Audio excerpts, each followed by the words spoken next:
దేశంబు తెలుగు ఏను తెలుగు వల్ల భుండ తెలుగనొకండ ఎల్ల నృపులు కొలువ ఎరుగవే బాసాడి దేశ భాషలందు తెలుగు లెస్స అన్నట్లుగా ప్రపంచ మానవ సమాజంలో తెలుగు జాతి ఔన్నత్యానికి, మేధో సంపత్తికి, నిర్వహణ దక్షతకు ప్రతీకగా నిలిచి ప్రపంచ వ్యాపార వర్గాలకు తెలుగు జాతి సమర్థతను, జాతి నైపుణ్యాన్ని పరిచయం చేసి ప్రపంచ దేశాలలో తెలుగు జాతి ఉనికిని, వృద్ధిని ఆశయంగా, లక్ష్యంగా శ్వాసిస్తున్న అద్వితీయ నాయకులు. తన ప్రజాజీవిత ప్రారంభం నుండి 4 తరాలను ఇప్పటికే ప్రభావితం చేసి స్ఫూర్తిని నింపి నేటి తరాన్ని వెన్నుతట్టి ముందుకు నడిపిస్తున్న ధీశాలి అపురూప దార్శనికులు. ఆంధ్రప్రదేశ్ గౌరవ ముఖ్యమంత్రి వర్యులు శ్రీ నారా చంద్రబాబు నాయుడు గారిని తెలుగు వ్యాపారవేత్తలు, నవయువ తెలుగు ఔత్సాహిక వ్యాపారవేత్తల హర్షధ్వానాల మధ్య ముఖ్య ప్రసంగానికి ఆహ్వానిస్తున్నాను.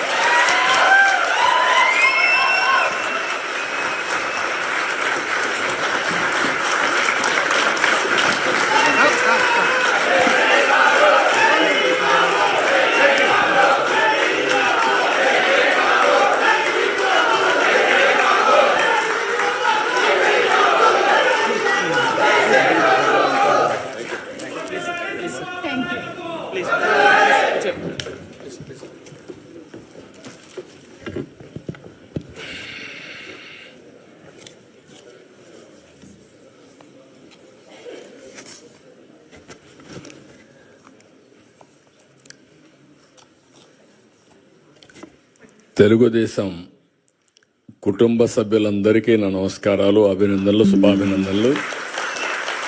ఈరోజు ప్రత్యేకంగా ఎన్ఆర్ఐస్ అందరూ వచ్చారు, కానీ ఇందులో మెజారిటీ నా లెక్క ప్రకారం 100% ఎన్ఆర్ఐ తెలుగుదేశం పార్టీ కార్యకర్తలే, ఆ బ్యాక్గ్రౌండ్ వాళ్ళు ఎక్కువ వచ్చారు. వాళ్ళందరికీ కూడా అభినందనలు. ఇప్పుడే ముగ్గురి స్పీచెస్ విన్నారు మీరు. నేను అందుకనే ఎనర్జెటిక్గా ఉండాలంటే యంగ్స్టర్స్ రావాలని మొట్టమొదటిసారిగా రాజకీయాల్లో పెద్ద ఎత్తున మార్పులు తీసుకొచ్చాను. దానికి నిదర్శనం స్టేజ్ పైన ఉండే వీళ్ళు ముగ్గురు ఒక ఎగ్జాంపుల్ అని చెప్పి కూడా నేను మీకు తెలియజేస్తున్నా. ఒక చిన్న వయసు, అవకాశాలు ఇస్తే అందిపుచ్చుకునే స్ఫూర్తి. ఇక్కడ మీరందరినీ చూసినప్పుడు ఉదయం నుంచి మాట్లాడుతున్నా, ఎవరెవరు ఎక్కడెక్కడ నుంచి వచ్చారని. దగ్గర 12 దేశాలు ఇచ్చారు, ఇంకా ఎక్కువ ఉంటాయి, కానీ ఇక్కడ ఉండేవాళ్ళు 12 దేశాలు ఉన్నారు. ఆంధ్రప్రదేశ్ జిల్లాల మరిగా మీరు ఈ దేశాల్లో ఉన్నారు. యూకే నుంచి వచ్చారు, చేలు పైకెత్తండి. యూకే వాళ్ళందరూ చేలు పైకెత్తండి. Okay, very good. స్విట్జర్లాండ్, ఎక్కడైతే ఉన్నాం ఇక్కడే. ఒకప్పుడు నేను ఎయిర్పోర్ట్కి వస్తే ఎవరు కనపడేవాళ్ళు కాదు, ఒక్కరు కూడా ఉండేవాళ్ళు కాదు. కాదమ్మా, బిగినింగ్లో మీరు ఎవరు లేరు, 95లో ఎవరు లేరు ఇక్కడ. తర్వాత వచ్చారు మీరంతా. అప్పట్లో ఇక్కడ ఎవరూ లేరు. యూరోప్లో అసలు తెలుగు వాళ్ళే ఉండేవాళ్ళు కాదు, ఇండియన్స్ కూడా లేరు. అప్పట్లో యూరోప్ కూడా ఇండియన్స్ని అలో చేసేవాళ్ళు కూడా కాదు, కన్జర్వేటివ్గా ఉండేవాళ్ళు. ఇప్పుడిప్పుడు లిబరలైజ్ అయ్యారు. అందుకే అందరూ మన వాళ్ళు చాలా తెలివైన వాళ్ళు. ఎక్కడ అవకాశాలు ఉంటే అక్కడికి వెళ్ళిపోతారు. అప్పుడు నేరుగా అమెరికాకి వెళ్ళిపోయారు. ఇప్పుడు అమెరికా నుంచి చూస్తే, ఇప్పుడే ఒక మిత్రుడు మాట్లాడాడు, చాలా బాగా చెప్పాడు. బోలెడన్ని అవకాశాలు ఉన్నాయి యూరోప్లో. ఇది ప్రారంభం మాత్రం. మీరు ఊహించనటువంటి అవకాశాలు ఇండియన్స్కి ప్రపంచం మొత్తం వస్తాయి. ప్రత్యేకంగా తెలుగు వాళ్ళు అందరిలో అగ్రస్థానంలో ఉంటారు, దానికి అనుమానమే లేదు మీకు. అయితే అప్పుడప్పుడు నేను మాట్లాడినప్పుడు అనిపిస్తుంది మీకు, ఈయన ఇట్లే మాట్లాడతాడులే, మనం చేసేది ఏముంది, వచ్చాం, విన్నాం, వెళ్ళిపోయి పడుకుందాం అనుకుంటారు. అది కాదు. ఒక పట్టుదలతో మీరు చేయగలిగితే, ఈరోజు నేను ఇదైనా ఒకసారి మాట్లాడతాను. జర్మనీ నుంచి వచ్చారు, చేలిపోయిపోతాను. జర్మనీ ఒకప్పుడు మోస్ట్ అడ్వాన్స్డ్ కంట్రీ, ఇప్పుడు కూడా, రేపు కూడా టెక్నాలజీలో. కానీ యూరోప్ మొత్తం ఏజింగ్ ప్రాబ్లంతో మీకు ఎక్కువ అవకాశాలు వచ్చే పరిస్థితికి వచ్చాయి. ఇటలీ చేలిపేగతని ఇటలీ నుంచి ఎవరు వచ్చారు? కొంతమంది వచ్చారు. నార్వే నుంచి వచ్చిన వాళ్ళు చేలిపేగతండి మార్నింగ్ కనపడ్డారు. Sweden, Poland, France, Netherlands, Ireland, Belgium, Austria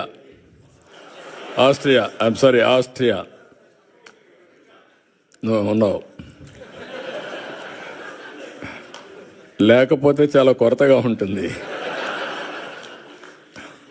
నేను అదే అన్నాను. ఇప్పుడు ప్రపంచంలో ఎన్ని దేశాలు ఉన్నాయో అన్ని దేశాల్లో తెలుగు ఫుట్ ప్రింట్ ఉండాలి. అన్ని దేశాల్లో తెలుగు వాళ్ళు ఉంటారు, ఇండియన్స్ ఉంటారు. అది సాధ్యం. ముందు ఆ విశ్వాసం మీకు వస్తే ఇది ఎట్టి పరిస్థితుల్లో కూడా జయప్రదం అవుతుంది. ఇప్పుడే మన వాళ్ళందరూ మాట్లాడినట్టు నా జీవితంలో ఇన్ని దేశాల్లో మీరు ఉన్నారని కూడా ఊహించలేదు. నేను మీరు వెళ్తారని కూడా ఊహించలేదు. చెప్పాను చాలాసార్లు, ఎప్పుడు మాట్లాడినా చెప్తూనే ఉంటాను. కానీ దాన్ని అందిపుచ్చుకొని మీరు ఇన్ని దేశాలకు పోతే ఫస్ట్ టైం నేను జైల్లో ఉన్నప్పుడు ఎక్కడెక్కడి నుంచో మీరు డెమాన్స్ట్రేషన్లు చేస్తూ ఉంటే ఇన్ని దేశాల్లో తెలుగు వాళ్ళు ఉన్నారా అని నాకే ఆశ్చర్యం కలిగే పరిస్థితి వచ్చింది. అది 1-2 రోజులు చేయాలా మీరు? నేను జైల్లో ఉన్న 53 రోజులు నిరంతరం మీరు ఉద్యమాలు చేశారు.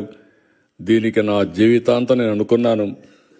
కొంతమంది చనిపోయినా గుర్తుంటారు, కానీ నేను బ్రతుకున్నగానే గుర్తుపెట్టుకున్నారంటే నా జీవితంలో మర్చిపోలేను. అక్కడి నుంచి ఎన్నికలు వచ్చాయి. ఎన్నికల్లో కూడా చాలా సమర్థవంతంగా మేము ఆలోచించాం. రాష్ట్ర భవిష్యత్తు ఒక పక్క, రాజకీయాల్లో ఉండదగ్గ వ్యక్తి కాని వ్యక్తి ఆ రాష్ట్రంలో ముఖ్యమంత్రిగా ఉంటే ఏం జరిగిందో మనం చూసాం. అందుకని అందరం కలవాలనుకున్నాం. తెలుగుదేశం, జనసేన, బీజేపీ 3 పార్టీలు కలిసి పోటీ చేశాం. పోటీ చేస్తే నాకే ఆశ్చర్యం వేస్తుంది. ప్రపంచంలో ఎక్కడెక్కడి నుంచో వచ్చారు మీరు, నెలల తరబడి అక్కడే ఉన్నారు. ఒక్కొక్కరు మీకు ఎంత శక్తి ఉంటే అంత డబ్బులు ఖర్చు పెట్టి ఎన్నికల్లో గెలిపించారంటే ఇది మా జీవితంలో ఎప్పుడూ మర్చిపోలేని సంఘటన. ఇది అప్పుడప్పుడు చరిత్రలో అనుకుంటాం, కానీ ఇంత స్ఫూర్తిదాయకమైనటువంటి జాతి ఉండడం, నేను ఆ జాతిలో పుట్టడం నా అదృష్టంగా భావిస్తున్నా. అందుకే మళ్ళీ చెప్తున్నా, మళ్ళీ జన్మ అనేది ఉంటే మళ్ళా తెలుగు జాతిలోనే పుట్టాలని చెప్పి భగవంతుని కోరుకుంటున్నా. ఇంకొక విషయం మీరు చూస్తే, చాలా దేశాలు చరిత్రలో చాలామంది నాయకులు పౌరుల్ని తయారు చేయడంలో వాళ్ళు ఒక బాధ్యత తీసుకొని చేశారు. ఒక సింగపూర్ని ఒక ఫిషర్మెన్ విలేజ్ని ఈరోజు మోస్ట్ లివబులే కాకుండా మోస్ట్ అడ్వాన్స్డ్ దేశంగా తయారు చేశారు. ఒక పబ్లిక్ పాలసీలో ఆనాటి పాలకులు లీ కువాన్ యూ. ఇలాంటి అన్ని దేశాల్లో కూడా మనం చూస్తే ఇదే చరిత్ర మనకు గుర్తొస్తుంది. చరిత్ర అంతా నేను అందుకే 95లో ముఖ్యమంత్రి అయినప్పుడు ఆలోచించాను. మన రాష్ట్రం అంతా ఆంధ్రప్రదేశ్ అంటే వ్యవసాయం, అక్కడికక్కడే వ్యవసాయం చేసుకుంటూ అదే పనుల్లో ఉండేవాళ్ళం. మీరు గుర్తుపెట్టుకోవాల్సింది, మీలో కూడా ఎందుకు నేను మాట్లాడుతున్నానంటే, ఎప్పటికప్పుడు మీలో కూడా ఒక ఆలోచన విధానం రావాలి, చైతన్యవంతులు కావాలని చెప్తున్నాను. 91లో ఆర్థిక సంస్కరణలు వచ్చాయి. నేను 95లో ముఖ్యమంత్రి అయ్యాను. 93 ఆ ప్రాంతంలో ఇంటర్నెట్ రెవల్యూషన్ వచ్చింది. ఎవ్వరూ చేయని సాహసాలు నేను చేశాను. ఆ విషయం మీరు గుర్తుపెట్టుకోవాలి. మొట్టమొదటిగా సెకండ్ జనరేషన్ రిఫార్మ్స్ నేను ప్రారంభించాను. అక్కడి నుంచి ఐటీకి ప్రాధాన్యత ఇచ్చాను. ఐటీ అంటే ఎవరికి అర్థం కానప్పుడు ఐటీని గురించి మాట్లాడమే కాకుండా ఊరూరులో పోయి చెప్పా, మీ పిల్లలకు డబ్బులు ఇవ్వడం కాదు కావాల్సింది, మీ పిల్లలు ప్రయోజకులు కావాలంటే బాగా చదివించండి. మీరిచ్చే 100 ఎకరాలు 50 ఎకరాలు కోటి రూపాయలు లెక్క కాదు, కొన్ని వేల కోట్లు సంపాదించే తెలివితేటలు వస్తాయి వీళ్ళకని చెప్పి ఆ రోజు చెప్పాను. చాలామంది మీరు చూస్తే చరిత్రలో విలేజ్ నుంచి మండలానికో టౌన్కి వెళ్ళిపోయి పిల్లల్ని చదివించడానికి కాపురాలు పెట్టారు. అంటే నా మాట మీద నమ్మారు. నమ్మిన వాళ్ళందరూ బెనిఫిట్ అయ్యారు, నమ్మని వాళ్ళు మళ్ళీ కొంచెం నష్టపోయారు. అది వేరే విషయం. చరిత్రలో అందరూ నమ్మలేరు. అదే మరి హైదరాబాద్ని డెవలప్ చేస్తామంటే నేను చెప్పా ఏం జరగబోతుందో హైదరాబాద్లో అని. తెలివైన వాళ్ళు ముందుండేవాళ్ళు పెట్టుబడులు అది కూడా చెప్పాను. మీరు కూడా భూమి అమ్మద్దండి అని కూడా చెప్పేవాడిని. ఇప్పుడు అమ్మేస్తే మళ్ళీ విలువ పెరుగుతుంది, అప్పుడు బాధపడతారు, ఏదో అవసరం కొద్దికే ఇచ్చేయమని చెప్పాను. ఈరోజు హైదరాబాద్ వల్ల తెలంగాణ రాష్ట్రానికి దేశంలో నెంబర్ 1 పర్ క్యాపిటల్ ఇన్కమ్ వచ్చిందంటే ఆ రోజు నేను వేసిన ఫౌండేషనే దానికి కారణం. నేను ఎవ్రీడే మీకు చెప్పేవాడిని. ఫస్ట్ డేస్లో బిగినింగ్లో మీరంతా కూడా ఉద్యోగాలు చేస్తూ ఉంటే అప్పుడంతా కూడా పెద్ద ఉద్యోగాలు లేవు, మీరు గుర్తుపెట్టుకోవాలి. అప్పుడంతా కూడా జాబ్ వర్క్. అమెరికాలో డాక్టర్లు డే టైం పనిచేస్తారు, ఆ స్క్రిప్ట్లంతా ఇండియాకి పంపిస్తారు, అవన్నీ టైప్ చేసి మళ్ళీ అప్డేట్ చేస్తే మార్నింగ్ డాక్టర్ వస్తానే అది చూసుకొని నెక్స్ట్ ముందుకు పోతాడు. అది బిగినింగ్లో మనం చేసింది. కొన్నిసార్లు ఆ పనులు కూడా మన వాళ్ళకు ఆ ప్రొనౌన్సియేషన్ తెలియకుండా ఇబ్బంది పెడితే లండన్ నుంచి ఇంగ్లీష్ లెక్చరర్ని తీసుకొచ్చి మీకు అప్పట్లోనే ట్రైనింగ్ ఇప్పించా. అంటే ఇంగ్లీష్ కొంతమంది ఆ ప్రొనౌన్సియేషన్లో ఇబ్బంది పడుతున్నారని అక్కడి నుంచి ప్రారంభించాం. నేను ఎవ్రీడే చెప్పేవాడిని, మీరు ఉద్యోగం చేయడం కాదు, మీరు ఉద్యోగాలు ఇచ్చే స్థాయికి ఎదగాలి, జాబ్ సీకర్ కాదు జాబ్ ప్రొవైడర్గా తయారు కావాలని ఎప్పుడు చెప్పేవాడిని. అంటే ఆంటర్‌ప్రెన్యూర్స్ కావాలని నేను చెప్పడమే కాదు, ఒక 40-50 మంది ఆంటర్‌ప్రెన్యూర్స్ని నాతో తీసుకెళ్ళి ప్రపంచం మొత్తం వాళ్ళకు చూపించి రౌండ్ టేబుల్ కాన్ఫరెన్స్లు పెట్టేవాడిని.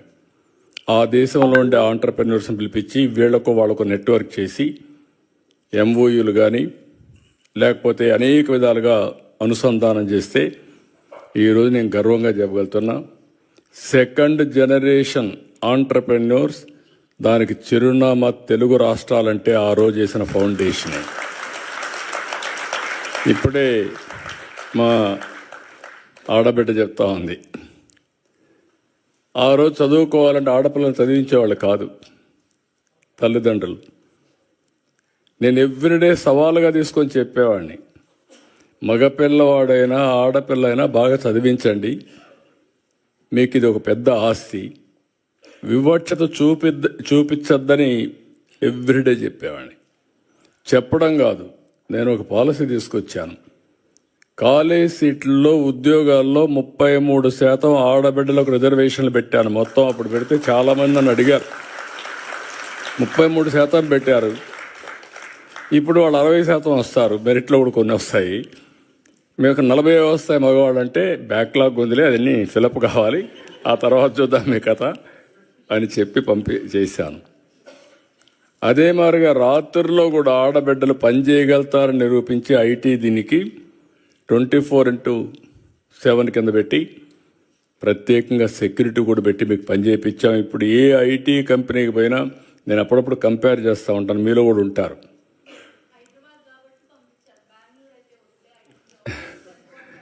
అదేమ్మా, ఇప్పుడు మీరు చూస్తే అప్పుడప్పుడు నేను అడుగుతూ ఉంటాను, భర్త భార్య ఇద్దరు ఐటీ ప్రొఫెషనల్స్ ఉంటారు, ఎవరికి ఆదాయం ఎక్కువ వస్తుందంటే ఏమంటారు, మగవాళ్ళు ఏమంటారు, గెస్.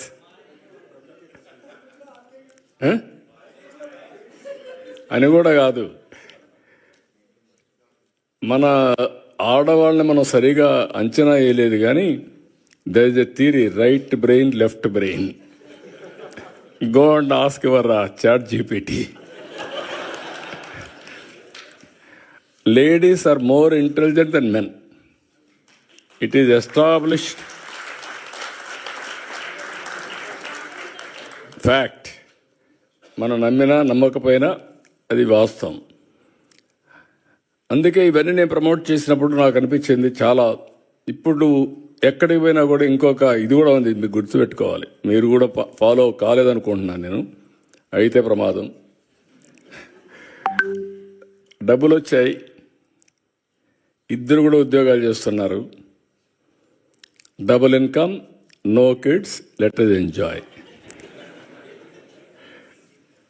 అందుకే ఇప్పుడు యూరోపే కాదు, అన్ని దేశాల్లో కూడా పాపులేషన్ ప్రాబ్లం వచ్చింది, ఏజింగ్ ప్రాబ్లం వచ్చింది. Can you believe? జపాన్ లాంటి దేశం ఇండియా నుంచి మ్యాన్ పవర్ పంపించమని ఫస్ట్ టైం అడుగుతున్నారు. జర్మనీ లాంటి దేశంలో ఇండియన్స్ని యాక్సెప్ట్ చేసి కొంతమంది మనుషులు కావాలని అడిగే పరిస్థితికి వచ్చారు.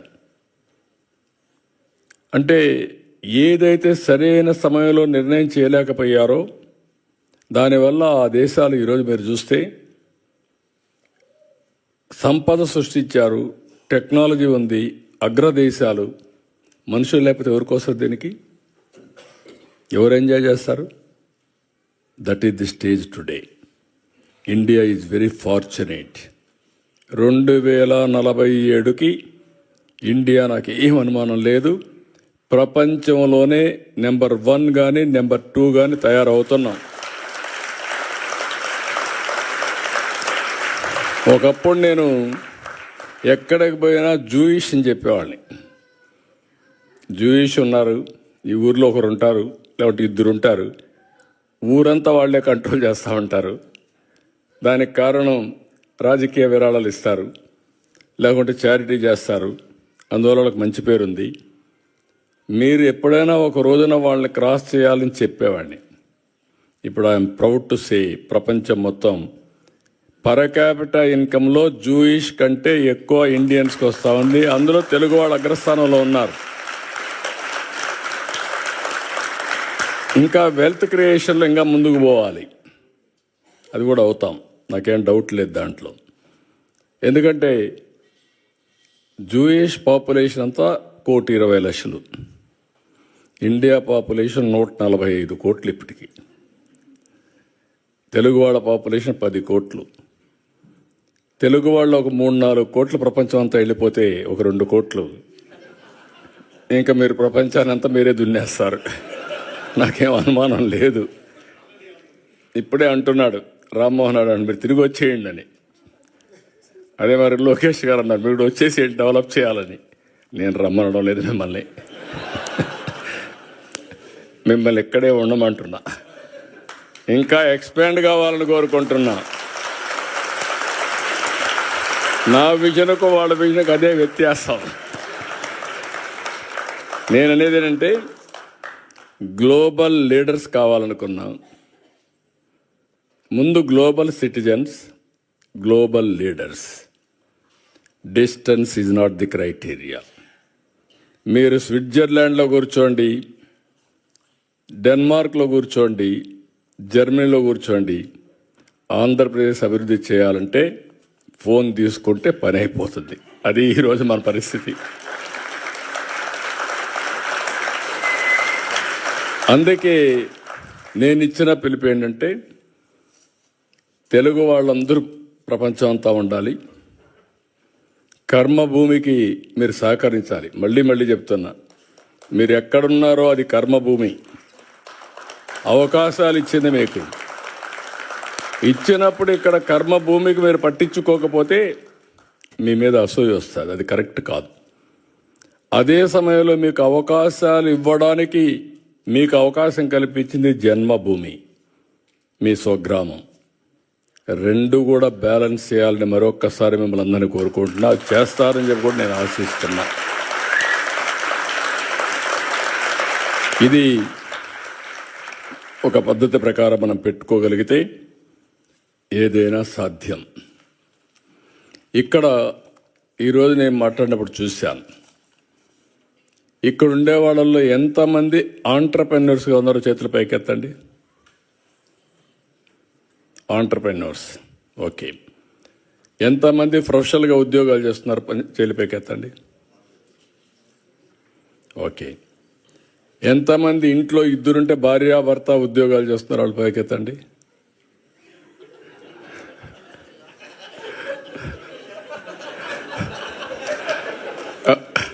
వాస్తవమే, భార్యాభర్త ఇద్దరు ఉద్యోగాలు చేస్తున్నారు.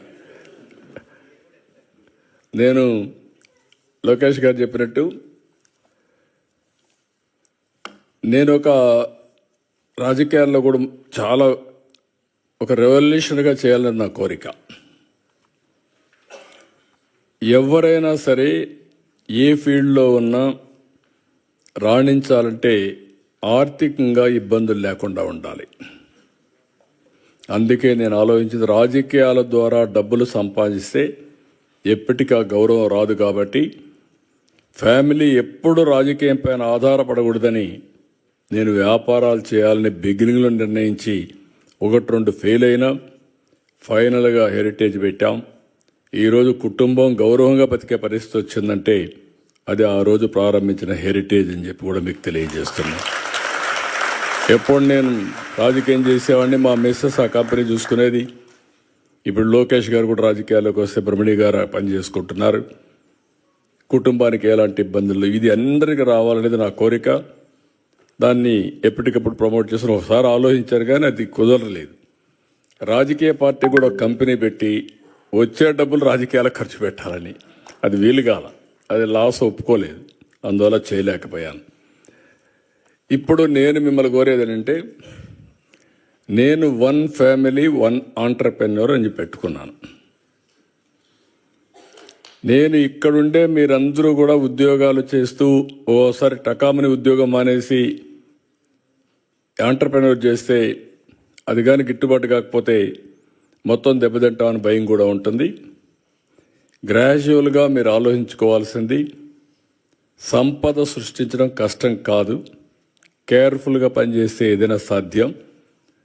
నేను ప్రపంచంలో ఒకటే చెప్తున్నా మీకు, 2047కి ప్రపంచంలో నెంబర్ 1 కమ్యూనిటీ ఎవరంటే, మోస్ట్ పవర్ఫుల్ కమ్యూనిటీ ఎవరంటే, దానికి చిరునామాగా మీరుండాల్సిన అవసరం ఉంది. అదే నా ఆలోచన, అదే నా విజన్, అదే నా సంకల్పం. నా సంకల్పం మనందరి సంకల్పం కావాలని, దానికి ఆమోదం చెప్పాల్సిందిగా మరొక్కసారి మీ అందరినీ కోరుకుంటున్నాను.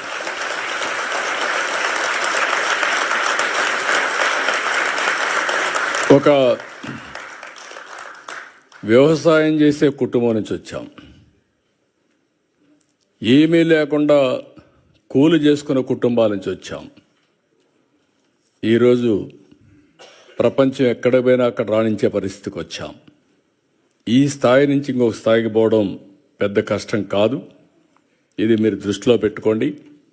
అదే సమయంలో నేను దీని నెట్వర్కింగ్ కూడా ఐఎమ్ వెరీ హ్యాపీ. ఇప్పుడు కొన్ని ఎగ్జాంపుల్స్ కూడా మన వాళ్ళు చెప్పారు. నేను ఆ రోజు చూశాను, మీ బలం చూశాను. ఉక్రెయిన్ వార్ డిక్లేర్ చేశారు. డిక్లేర్ చేస్తే ఏం చేయాలని ఆలోచించాం. గవర్నమెంట్ పట్టించుకోవడం లేదు, కేంద్రం చేయాల్సిన పనులు చేస్తున్నారు. తెలుగు వాళ్ళు చాలా ఎంటర్ప్రైజింగ్ కమ్యూనిటీ, ఎక్కడ అవకాశాలు ఉన్నాయంటే అక్కడికి వచ్చేస్తారు. యుక్రెయిన్లో MBBS సీట్లు చాలా కాస్ట్ ఎఫెక్టివ్, మెజారిటీ ఇక్కడికి వచ్చేసారు. ఒకరిని చూసి వచ్చేసారు. ఆ రోజు చూస్తే చాలా భయంకరమైన సిచ్యువేషన్.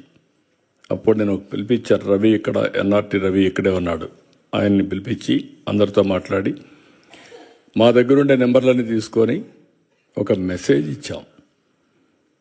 టోటల్ యూరోప్లో ఉండే వాళ్ళందరూ వచ్చి సొంత డబ్బులు ఖర్చు పెట్టుకొని మన వాళ్ళందరినీ తిరిగి ఇండియాకు పంపించే వరకు పనిచేశారంటే అది తెలుగు జాతి స్ఫూర్తి, మీ కమిట్మెంట్. అది నేను ఒక పైలట్ ఒక మాట చెప్తే బ్రహ్మాండంగా చేశారు. కానీ ఒకసారి మోటివేట్ చేస్తాం కానీ ఇన్స్పిరేషన్ ఇస్తాం కానీ చేసేవాళ్ళు కూడా ఉండాలి. అంటే మీకు ఒక సామాజిక స్పృహ కాకుండా మళ్ళీ ఎక్కడి నుంచి వచ్చారో ఆ రూట్స్ మర్చిపోకుండా గుర్తుపెట్టుకున్నారంటే చాలామంది మర్చిపోతాం. మీలో కూడా ఒకరిద్దరు ఉంటారు, నాకేంటి, నాకేమొచ్చింది, ఎవరేం చేశారు, నేనే పైకి వచ్చాను అనుకుంటారు. కానీ నేను ఆ రోజు ఇంజనీరింగ్ కాలేజీలే ప్రారంభించకూడదు అనుకొని ఉంటాను అనుకోండి, ఏమయ్యేది?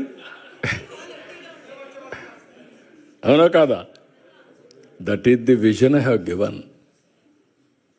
దానికి నేను మీ ఫైల్స్ మోసకపోయాను, మీరు గుర్తుపెట్టుకోవాలి. అంటే ఒక్కొక్క ఇంజనీరింగ్ కాలేజ్ ఫైల్ తీసుకొని, ఒక మెడికల్ కాలేజ్ ఫైల్ తీసుకొని, నాకేం అవసరం లేదు ఢిల్లీలో, వాళ్ళ దగ్గరికి పోయి వాళ్ళకు భోజనం పెట్టి డిన్నర్లు ఇచ్చి అడుక్కొని మీరు మాకు ఇవ్వండి ఇవి అని చెప్పారు. ఎందుకంటే ఫ్యూచర్ చూశాను కాబట్టి ఆ రోజు మీకు చేశాను అవన్నీ.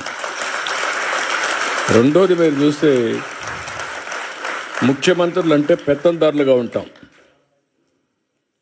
నేను బిల్ గేట్స్ని కలవాలా, నేను ఫోన్ చేసి అడిగాను అంబాసిడర్ని, chief minister I want to meet him అని. ఆయన ఎవరిని కలవడం లేదండి, మిమ్మల్ని కూడా కలవడు, రాజకీయ నాయకులతో నాకేం పని లేదంటున్నాడు అన్నారు. లేదు, నాకు పని ఉంది ఆయనతో, ఒక 10 నిమిషాలు ఇమ్మనండి అన్న. సరే, అవసరమైతే మీరు రండి, కాక్టైల్ పార్టీ ఉంది, అందులో జాయిన్ కామన్నారు. నేను వచ్చి కాక్టైల్ పార్టీకి వచ్చి నెక్స్ట్ డే పేపర్లో హెడ్లైన్స్ వేసి ఈయన కూడా పార్టీలో చేరిపాడని. కరెక్ట్ కాదండి, ఓన్లీ 5-10 మినిట్స్ కావాలని చెప్పి అడిగాను, ఇచ్చాడు. దానికి 3 రోజులు ప్రిపేర్ అయ్యాను. ప్రిపేర్ అయ్యి విజన్ డాక్యుమెంట్ విజన్ చేసి ఒకటే మాట చెప్పాను నేను ఆయనకి. నా దగ్గర కూర్చున్నాడు ఇదే మరిగా. 5 మినిట్స్ అన్నారు. నేను స్టార్ట్ చేస్తే ఆయన ఇంకేమీ అబ్జెక్షన్ చేయలేదు. 45 మినిట్స్ వి స్పెంట్. అప్పుడు నేను విజన్ ఇచ్చాను, what is India, what is the strength of India in technology అని. ఈ ఎంటైర్ అగ్రీడ్ విత్ మీ. నేనేం చేయాలి మీకు అన్నాడు. మీరు ఏమీ చేయక్కర్లేదు, మీ మైక్రోసాఫ్ట్ కంపెనీ హైదరాబాద్లో పెట్టమని అడిగా ఆ రోజు. అప్పుడు ఎవరు అడగరు, ఓన్లీ సియాటల్లో ఉంది.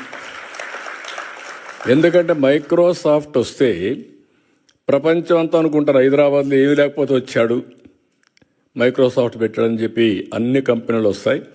ఫ్లాగ్షిప్ కంపెనీ అని చెప్పి ప్రయత్నం చేశాను, జయప్రదమయ్యాను. ఈరోజు గర్వంగా చెప్తున్నా, ఆ మైక్రోసాఫ్ట్ హైదరాబాద్కు వచ్చింది కాబట్టి తెలుగు బిడ్డ నాదెళ్ల సత్య సీఈఓగా తయారయ్యాడు ఆ కంపెనీకి. That is the elevation, that is the spirit. ఇది ఒక్కొక్కరికి కోరికలు పుడతా ఉంటాయి. నేను ఇంజనీరింగ్ కాలేజీలు కడితే ఎవ్రీ రెవెన్యూ డివిజన్లో ఆ engineering college building biggest building.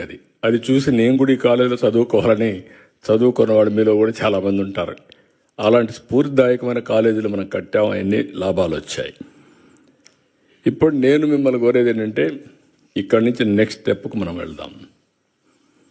ఇప్పుడే లోకేష్ గారు చెప్పినట్టు overseas manpower company Andhra Pradesh, Sita శర్మను ఒక అమ్మాయిని తీసుకొచ్చి సీఈఓగా పెట్టారు. స్ట్రెంగ్తన్ చేస్తాం. ఎన్ఆర్టీ రవి కూడా ఇక్కడే ఉన్నాడు. ఒక్కొక్క దేశంలో ఒక ఎన్ఆర్టీ మొత్తం కూడా మీరు మొబిలైజ్ చేసి లీడర్స్గా ఉన్నారు. తెలుగుదేశం పార్టీ ఎన్ఆర్ఐ వాళ్ళు ఎన్ఆర్ఐలో ఉంటారు.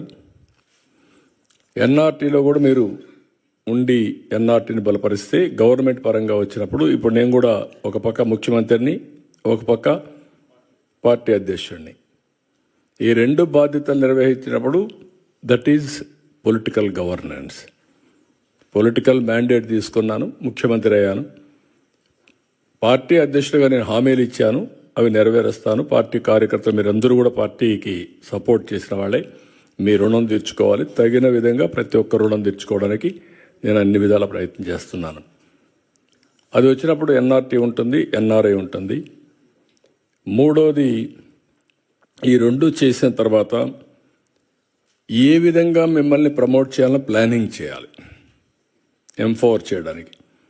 ఎప్పుడు కూడా నిరంతరం ఒక పని జరిగిందంటే ఆ పని చూసుకొని మీరు ఆనందపడిపోతే మీరు అక్కడే ఉంటారు. తూతూగా అంటే ఇన్ ది సెన్స్, ఒక అవకాశం వచ్చింది, ఉపయోగించుకున్నారు, అక్కడికే సాటిస్ఫై అయితే కరెక్ట్ కాదు. అట్లా కాకుండా మనం పవర్ఫుల్ కమ్యూనిటీ, పవర్ఫుల్ వ్యక్తులు కావాలంటే నిరంతరం ఆలోచించాలి, శ్రమ చేయాలి. నేను అందుకే రాత్రి కూడా ఒక అర్ధగంట నాకు టైం దొరికితే రామ్మోహన్ నాయుడు కూడా గట్టిగా చెప్పాను. నేను చెప్పాలని చెప్పా. ఫ్లైట్లో వచ్చాడు. ఫ్లైట్లో వస్తే ఒక గంట చెప్పాను ఏమేం చేయాలి, ఎట్లా చేయాలి. మీకు యంగ్స్టర్స్ మీకు అవకాశం వచ్చింది. అతి చిన్న వయసులో నువ్వు కేంద్ర మంత్రి అయ్యావంటే అది ఒక అవకాశం వచ్చింది. ఈరోజు ఆ అవకాశాన్ని అందిపుచ్చుకొని ప్రజలకు శాశ్వతంగా మెరుగైన సేవలు చేయడానికి మీరు ప్లాన్ చేయాలి. అదే మాదిరిగా ఈసారి గెలిచాం మనం మళ్ళా పర్వాలేదనుకుంటే కుదరదు. ఎట్టి పరిస్థితిలో ప్రతి ఎన్నికల్లో మనం గెలిస్తే ఆ రాష్ట్రాన్ని ఎక్కడికో తీసుకుపోయేదానికి అవకాశం ఉంటుంది. అది కూడా చేయాలని చెప్పి చాలా స్పష్టంగా చెప్పాను. మర్చిపోవద్దని ప్రజలు మీరు ఒక మోడల్ తయారు చేయండి. ఇప్పుడు కేంద్రంలో చూశారు మీరు, నరేంద్ర మోడీ గారు 3వ సారి గెలిచారు, గుజరాత్ 5వ సారి గెలిచారు, హర్యానా 3వ సారి గెలిచారు. మనం 2004లో గెలుచుంటే తెలుగు జాతి ఎక్కడికో ఎల్లుండదు ఒకసారి ఊహించుకోండి మీరు. 10 ఏళ్ళు గ్యాప్. కానీ ఒక అదృష్టం ఏంటంటే వచ్చిన పాలకులు ఆ రోజు హైటెక్ సిటీ ఎవరు కూల్చుంటే అడిగి ఆగిపోయేది మొత్తం, ఎవడు చేయలే. కానీ మొన్న వచ్చినప్పుడు మీరు చూస్తే అమరావతి పోయింది, పోలవరం పోయింది, అన్నీ పోయినాయి. అంటే ప్రజావేదికతో ప్రారంభమై మొత్తం పోయే పరిస్థితికి వచ్చింది. సో ఇక్కడ నేను అనేది ఏంటంటే ఇవన్నీ వచ్చినప్పుడు మనం అందరం కలిసి ఏ విధంగా దీన్ని ముందుకు తీసుకుపోవాలనో సమిష్టిగా మనం ఆలోచించుకొని ముందుకు పోవాల్సిన అవసరం ఉంది. ఇక్కడ మన వాళ్ళు సిఎక్స్ఓ క్లబ్ ఒకటి క్రియేట్ చేసి తద్వారా ఉపాధి ఏ విధంగా క్రియేట్ చేయాలో చేద్దామన్నారు. చాలా సంతోషం, మనస్ఫూర్తిగా మీకు అభినందనలు. మీకు బలం పెరగాలంటే, మీ శక్తి పెరగాలంటే మీరు ఒక్కరుంటే చాలదు, ఇంకా సఫిషియంట్ నెంబర్ ఉండాలి. కనీసం అప్పుడు తెలుగు కల్చర్ని కాపాడుకుంటారు, మన పిల్లలు కూడా తెలుగులో మాట్లాడుకుంటారు. లేకుంటే మీ తర్వాత మీ పిల్లలు కూడా మర్చిపోయే పరిస్థితికి వస్తారు. దానికి మీరు దోహదం చేయాల్సిన అవసరం ఉంది. నేను దీన్ని చాలా సిస్టమేటిక్గా ఆలోచిస్తాను. 2 విషయాలు ఆలోచించుకొని మీరు వర్కౌట్ చేయండి. నవేడేస్ మీరు వచ్చి ఫిజికల్గా పనిచేస్తున్నారు, ఫ్లెక్సిబుల్ వర్కింగ్ వచ్చేసింది. నాకు ఎప్పుడు పని కావాలంటే అప్పుడు పని చేయించుకుంటా, నాకు ఎప్పుడు టైం ఉంటే అప్పుడు పని చేస్తా. Physical virtual reality. ఫిజికల్గా అవసరమైతే తప్పకుండా driver 1 hour 2 hours 3 hours driving చేయాలి. ఇప్పుడు బార్బర్ ఉంటాడు, సెలూన్కి పోవాలి, 1 అవర్ 2 అవర్స్ పని ఉంటుంది. 50% ఆఫ్ ది వర్క్స్ ఒక్కొక్కసారి ఆన్లైన్లో అయిపోతాయి. ఇలాంటివి ఉన్నప్పుడు నేను ఏం చేద్దాం అనుకుంటున్నానంటే మీరు కూడా కోఆపరేట్ చేస్తే ఆంధ్రప్రదేశ్లో ఇంటి దగ్గర కూర్చొని వర్క్ ఫ్రమ్ హోమ్ అవకాశాలు ఎక్కడుంటాయో ప్రపంచంలో మొత్తం తీసుకొచ్చి ఆంధ్రప్రదేశ్ని ఒక వర్క్ ఫ్రమ్ హోమ్ హబ్గా తయారు చేయాలని నా కోరిక. చాలామంది ఉమెన్ ఉన్నారు, చదువుకున్నారు, ఇంట్లో చిన్న చిన్న పనులు ఉంటాయి, పిల్లల్ని చూసుకుంటారు, వంట చేసుకుంటారు. కానీ ఒక 5-6 గంటల టైం ఉంటుంది. ఆ 5-6 గంటలు కానీ పనిచేస్తే 40,000-50,000 రూపాయలు మినిమం ఆ తెలివితేటలను బట్టి డబ్బులు వస్తాయి. అదే మరి కోవర్కింగ్ స్పేస్ కానీ, ఇంకొక పక్కన జీసీసీ కానీ, ఇలాంటివన్నీ కూడా నాలెడ్జ్ ఎకానమీలో తీసుకుపోవాలనుకుంటున్నాను. ఇన్వెస్ట్మెంట్ ఒక పక్కన, ఇంకొక పక్కన మీరు అందరూ కానీ ఎక్కడికక్కడ వర్కౌట్ చేస్తే ఇక్కడ కంపెనీస్కి అవసరమైతే మ్యాన్ పవర్ని ఫిజికల్గా కానీ వర్చువల్గా కానీ రిక్రూట్ చేసి మనం ముందుకు పోయే పరిస్థితి వస్తుంది. ఈ విషయం కూడా మీరు గుర్తుపెట్టుకోవాలి. రెండోది, అందరూ కూడా ప్రతి ఒక్క ఇంటికి ఒకరు లేకుంటే ఇంట్లో ఉండాలందరూ ఆర్టిఫిషియల్ ఇంటెలిజెన్స్ అడాప్ట్ చేసుకోవాలి. ఒకప్పుడు ఐటీ మాట్లాడాను, ఇప్పుడు మీరు ఏ డెసిషన్ తీసుకోవాలన్నా ఇమ్మీడియట్గా అడగండి, చాట్ జీపీటీని. క్వశ్చన్స్ అడగండి, ఇట్ విల్ ఆన్సర్. అల్టిమేట్గా మీ మైండ్ కూడా స్టిమ్యులేట్ అవుతుంది. ఇప్పుడు ఎవరైనా సరే డెసిషన్ తీసుకునే మునుపు 10 మందితో మాట్లాడిన వాళ్ళు కరెక్ట్ డెసిషన్ తీసుకుంటారు, ఎవరితో మాట్లాడకపోతే తప్పుడు డెసిషన్ తీసుకుంటారు. ఇప్పుడు ఆ పని 10 మందితో మాట్లాడలేని వాళ్ళందరూ చాట్ జీపీటీతో మాట్లాడితే, లేకుంటే ఏఐతో మాట్లాడితే వస్తుంది. నేను కూడా ఆలోచిస్తున్నా, వీలైతే ఏఐ అనేది గవర్నమెంట్ ఆఫ్ ఇండియా కానీ ఆంధ్రప్రదేశ్ కానీ ఎట్లా చేయగలదని తెలియదు, వాళ్ళకి లంసమ్ డబ్బులు పే చేసేసి అది ఓపెన్ పెట్టేసి అందరూ కూడా అడాప్ట్ చేసుకోవడానికి, అక్కడి నుంచి వర్క్ చేయడానికి వీలైతే పెడదామని కూడా ఆలోచిస్తున్నాను. అంటే ఏఐ అనేది ఆ ప్లాట్ఫామ్స్ అన్నీ అందరికీ యాజ్ ఆన్ టుడే ఓపెన్ ఉన్నాయి, కొన్ని పేమెంట్స్ ఉన్నాయి. ఆ పేమెంట్సే గవర్నమెంట్లో కట్టేస్తే వాళ్ళ ప్లాట్ఫామ్ మనకి సోర్స్ మనకిస్తే మనం డెవలప్ చేయొచ్చని చూద్దాం అనుకుంటున్నాం.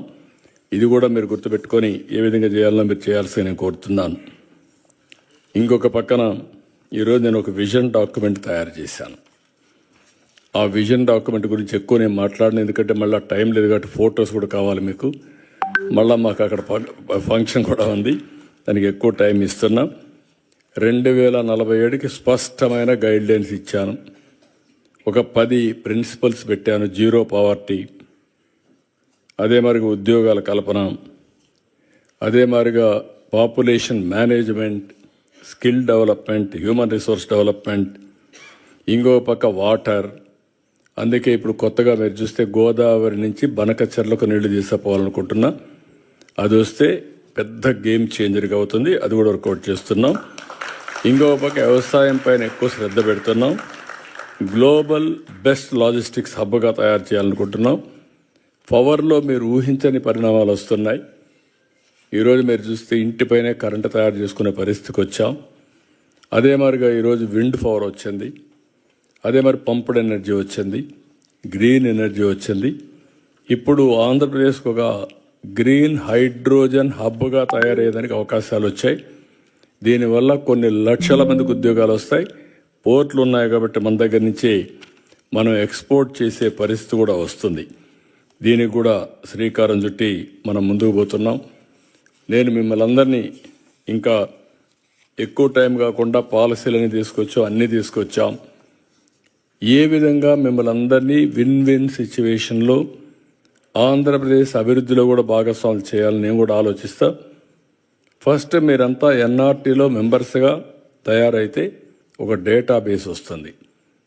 తెలుగు అసోసియేషన్స్ డిఫరెంట్గా ఉండొచ్చు, పర్వాలేదు, కానీ ఎక్కడున్నా మీరు పుట్టినటువంటి జన్మభూమి ఆంధ్రప్రదేశ్ కాబట్టి నేను ఇంకోటి కూడా చెప్తున్నాను, నేను ఆంధ్రప్రదేశ్ గురించే మాట్లాడడం లేదు, తెలుగు బిడ్డగా మాట్లాడుతున్నా. తెలుగు జాతి కోసం పనిచేస్తా. తెలుగువారు ఎక్కడున్నా ప్రపంచంలో వాళ్ళందరూ కూడా ఒకటే అని దీంతో పోతున్నాం. మన తెలుగు జాతి బాగా అభివృద్ధి అయితే దేశం కూడా అభివృద్ధి అవుతుంది. మనం అందరం కూడా ఒక్కసారి ఇది కూడా గుర్తుపెట్టుకోవాలి. ఈరోజు నరేంద్ర మోడీ గారు ఒక డిటర్మినేషన్తో పనిచేస్తున్నాడు. ఈ దేశానికి ఏదో చేయాలని తపంతో పనిచేస్తున్నాడు. వికసిత్ భారత్ ఇచ్చారు, నేను స్వర్ణ ఆంధ్రప్రదేశ్ ఇచ్చాను. వాళ్ళు వికసిత్ భారత్లో భారతదేశాన్ని నెంబర్ 1 చేయాలంటే నేను స్వర్ణ ఆంధ్రప్రదేశ్ దానికంటే అన్ని రాష్ట్రాల కంటే నెంబర్ 1 తెలుగు రాష్ట్రాలు ఉండాలి, ఆంధ్రప్రదేశ్ ఉండాలని దానికి ఒక విజన్ తయారు చేశాను. ఇప్పుడు ఇవన్నీ కూడా అమలు చేయాలంటే మీరు ఎక్కడున్నా మీరు కూడా సహకరించాలి. ప్రపంచంలో ఉండే నాలెడ్జ్ అంతా కూడా మీ దగ్గర ఉంది, మీరు గుర్తుపెట్టుకోవాలి. మీరు ఎక్స్పోజ్ అయ్యారు. ఇక్కడ రాష్ట్రంలో జరిగే డెవలప్మెంట్ మీరు చూస్తున్నారు. డిఫరెంట్ కంట్రీస్లో ఉన్నప్పుడు డిఫరెంట్ కంట్రీస్లో ఉండే బెస్ట్ ప్రాక్టీసెస్ లేకుంటే నాలెడ్జ్ మీకు అందుబాటులో ఉంది. అది అధ్యయనం చేసుకొని ఎప్పటికప్పుడు మీరు కూడా నాకు ఆలోచనలు ఇస్తే ఆ ఆలోచనలు అందిపుచ్చుకొని రాష్ట్రాన్ని అభివృద్ధి చేసే బాధ్యత నేను తీసుకుంటా. ఇంకొక పక్క మీకోసం కూడా నేను ఆలోచిస్తున్నాను, ఏం చేయాలని కూడా మీరు కూడా ఐడియాస్ ఇవ్వండి. అవి కూడా మీరు ఒకసారి చూస్తే ఏదైతే వ్యాపారాలు చేయాలంటే ఎలాంటి అవకాశాలు ఉన్నాయి. మీరు మాట్లాడుకొని చేయడం ఒక ఎత్తు అయితే, ఒకవేళ అవసరమైతే ఒక కన్సల్టెంట్ పెట్టి అవకాశాలు తీసుకొని డిస్కషన్ చేసి ఒకరికి ఒకరు అందుబాటులో ఉండే విధంగా సహకరించుకునే విధంగా మనం ముందుకు పోగలిగితే అది పెద్ద స్ట్రెంగ్త్ అవుతుంది. నేను ఉక్రెయిన్ ఒక ఎగ్జాంపుల్ చెప్పాను, ఇలాంటి చాలా చేశాం. మనకందరికీ పెద్ద స్ట్రెంగ్త్ మనం కలిసి ఉంటే నోబడీ క్యాన్ డూ ఎనీథింగ్. మొన్న కూడా నేను గెలవడానికి కానీ జైల్లో ఉన్నప్పుడు అందరూ భయపడడానికి కారణం మీలో ఐకమత్యం, మీరు చూపించిన స్ఫూర్తి. ఆ విషయం నేను ఎప్పుడూ మర్చిపోలేను. నేను నా ప్రయత్నాలన్నీ చేస్తాను. ఈరోజు ఇక్కడికి వచ్చినప్పుడు కూడా ఆలోచించాను, నేను నేరుగా దావోస్కి వెళ్ళిపోవచ్చు, అతను ఫ్లైట్లో నిద్ర లేదు, పోయి పడుకోవచ్చు. కానీ ఇక్కడుండే మీతో మాట్లాడాలి. మీరు ఎంతమంది ఆంటర్ప్రెన్యూర్స్గా ఉన్నారు, ఎంతమంది ఉద్యోగాలు చేస్తున్నారు, నేను ఒక 10 నిమిషాలు మీతో మాట్లాడితే ఒక 10 మంది అయినా మారతారా అనే ఉద్దేశంతోనే ఈ మీటింగ్కి వచ్చాను. ఎందుకంటే ఇది రెగ్యులర్గా మనం ఇంటరాక్ట్ అవుతా ఉంటే, నేను చెప్పే ఆలోచనలు మీకు ఇస్తా ఉంటే మీరు కూడా అవన్నీ కూడా ఆలోచించుకొని చేయగలిగితే ఆటోమేటిక్ రిజల్ట్స్ వస్తాయి. ఇంకా దీన్ని మోర్ స్ట్రక్చర్డ్గా చేద్దాం, ఆర్గనైజ్డ్గా చేసి అవసరమైతే వర్చువల్ కాన్ఫరెన్స్ తీసుకుంటాం. ఇంకొక పక్కన అవసరమైతే ఒక ఇన్స్టిట్యూట్ పెట్టాలనుకుంటాను. గ్లోబల్ లీడర్స్ని ప్రమోట్ చేయడానికి ఇండియన్ లీడర్స్ని ఒక ఇన్స్టిట్యూట్ పెట్టి ఎవరైతే ఆంటర్ప్రెన్యూర్స్ కావాలనుకుంటున్నారో వాళ్ళందరినీ ప్రమోట్ చేయాలని కూడా అనుకుంటున్నాను. అది కూడా సిఐతో మిగిలిన పెద్దవాళ్ళు కూడా మాట్లాడుతున్నా, దానికి కూడా శ్రీకారం చుడదాం. ఫైనల్గా నేను ఎక్కడున్నా నా మనసు మీ మీదనే ఉంటుంది, తెలుగు జాతి మీదనే ఉంటుంది, తెలుగు వాళ్ళ కోసమే ఉంటుంది. నా ఆలోచనలన్నీ కూడా చిన్న ఆలోచనలు ఉండవు, మెగా డ్రీమ్స్ ఉంటాయి. ఆ డ్రీమ్స్ కూడా మీ జీవితాల్లో మీరంతా కూడా ఒక ఉన్నతమైన స్థానానికి వెళ్ళే విధంగా ఆలోచిస్తూ ఉంటాను. ఇవన్నీ మీరు ఉపయోగించుకోవాల్సిందిగా మరొకసారి కోరుకుంటూ, మీరు చూపించే ప్రేమకి రియల్గా నా జీవితంలో ఎప్పుడూ మర్చిపోలేను. ఒక మామూలు వ్యక్తికి ఇంత అసాధారణమైన గౌరవం మీరు ఇస్తున్నారంటే నా జీవితాంతం మీకు రుణపడి ఉంటా. మీకోసం పనిచేయడమే కాదు మీ రుణం తీర్చుకుంటానని చెప్పి మరొకసారి అందరికీ తెలియజేసుకుంటూ, వండర్ఫుల్ ఎక్స్పీరియన్స్. చాలా మీరు చూపించే ఆదరణకు నాకైతే నేను ఎంత చేసినా తక్కువే అవుతుంది. కానీ మిమ్మల్ని నేను ఎప్పటికీ మరిచిపోను. ప్రత్యేకంగా నేను చూస్తున్నా ఎన్ఆర్ఐస్లో ఉండే అభిమానం చూస్తే అక్కడ ఉండే వాళ్ళకంటే ఎన్ఆర్ఐస్లో ఇంకా ఎక్కువ అభిమానం ఉంది. ఆడ 24 గంటలు పనిచేసినా, మీరు ఎప్పుడో ఒకసారి చేసిన పనికి వచ్చిన బెనిఫిట్ వల్ల మీరంతా ఆ అభిప్రాయం వచ్చింది. దానికి మనస్ఫూర్తిగా అభినందిస్తూ మరొకసారి అందరికీ పేరున మనస్ఫూర్తిగా నమస్కారాలు, ధన్యవాదాలు. థ్యాంక్ యూ అనండి ఆల్.